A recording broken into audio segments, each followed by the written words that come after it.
L'odeur de brûlé qui flotte dans l'air accompagne les débris sur le sol. Dans la nuit du 4 au 5 août dernier, un incendie s'est déclaré dans un bâtiment de l'ancienne Sautrapoise.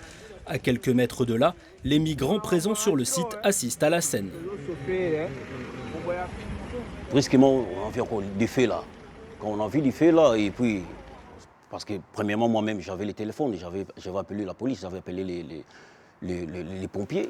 Aucune victime à déplorer, mais un sujet concernant la sécurité du campement sauvage installé depuis 6 mois.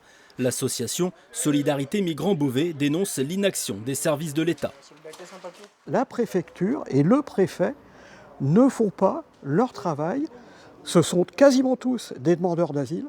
Ils devraient tous être accueillis dans des établissements qui sont des établissements qui leur viennent en aide, dans lesquels ils peuvent vivre le temps que leur situation soit examinée. Et ce n'est pas le cas.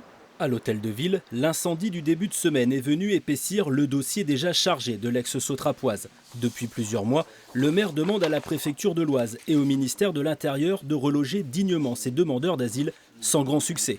Je ne peux pas accepter que cette situation puisse perdurer dans ma ville. Ça, c'est pas possible pour ces personnes et l'ensemble, d'ailleurs, pour l'ensemble des Beauvaisiens qui sont aussi, quelque part, aussi très émus de ce qui se passe sur ce site. Si la préfecture de l'Oise a entendu l'édile concernant la prise en charge, elle ne peut toutefois se soustraire au droit de la propriété.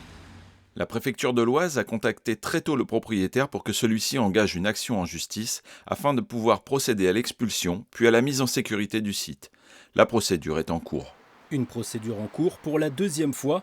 Le propriétaire a en effet été débouté lors de sa première demande.